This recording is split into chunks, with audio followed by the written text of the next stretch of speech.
नमस्कार जय जगन्नाथ। मु सस्मिता आपण मानक स्वागत करुच्ची आम चैनल। चलतु आज आम स्टार्ट करवा ब्लॉग। सकाळे मु सब काम सार सारे गाधे पूजा कर सारे। एबे आसीनी मु रोषे घर को रोषे स्टार्ट करमी। प्रथमे मु काटी नहीं कोंदरी छोट छोट पीस कर कोंदरी आलू मु काटी नहीं। एबे मु भाजीमी प्रथमे गैस रे करे बसे नेनी सेतिरे तेल दे देथेनी सेतिरे पकेनी एबे जीरा आ सुकिला लंका दीटा देकी ढाली देनी मु कुंदरी आलू आ तापरे नूण हल्दी देकी एबे मु भाजी नेमी कुंदरी आलू। एठी नहीं अटा भी दली नहीं पराटा बनेमी आ किछि समय दलिकी रखिनेमी तापरे पराटाटा बनेमी। एपटे भजाटा आउ टिके नौटी नेमी भजा हो सारा पर मु पराटा बनेमी। आ भजाटा आउ किछि समय हब है नहीं आउ टिके सिझिबो सिझी नहीं भजाटा। एपटे मु अटा गुळा भी प्रस्तुत करि नेछि। बेली नेमी पराटा करिवा पई गुटी गुटी करी सब तक पराटा मु एबे करि सारलेनी। आ एपटे भजा भी तो है सारलानी कुंदरी आलू भजा। आ सकाळे रोसे सरियाला एबे साई खाइबो। एटी साई खाउची भजा और भुजा खाइके एबे स्कूल जीवो। पराटा और भजा मुता टिफिन पाई पूरी देछि और से दी परे खाइबो। और ता टिफिन भी एबे रेडी हो जाइछि और ता स्कूल बैग भी रेडी और ता साई भी स्कूल पळेलानी।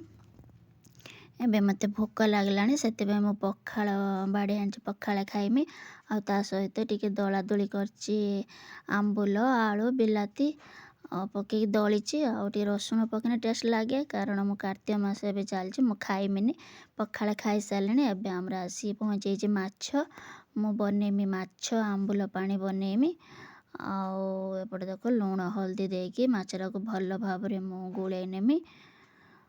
तापरे माछटा को एबे भाजीमी करेरे आ देखंतु प्रथम थरे माछ पकेइछि आ थरे हब माछ।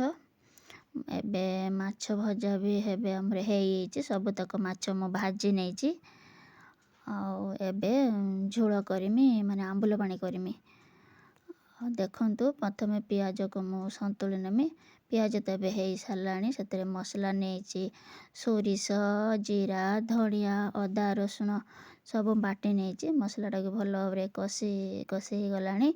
सेतरे गोटे छोट बिलाती मु देछि बिलाती देने टेस्ट लागे और टिके बहलिया भी हुए। आ एबे मसलाटा भी हेइ गलानी सेतरे मेन जे आंबुल ताको एबे देई देमी किछि समय आंबुलटा को मु मसला सहित टिके कसी नेमी। टिके समय तो कसी नै सारलेनी सेतरे सिझेइथिनी आगुआ आलू आलू को भी सेतरे देई देमी आलू को भी किछि समय कसीमी।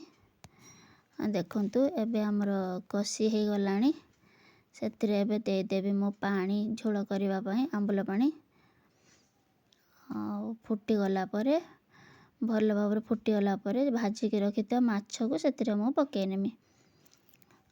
आ देखंतु फुट आसीबो फुट भी भल भाबरे आसी गलानी सेतरे एबे माछ पकेइ नेमी।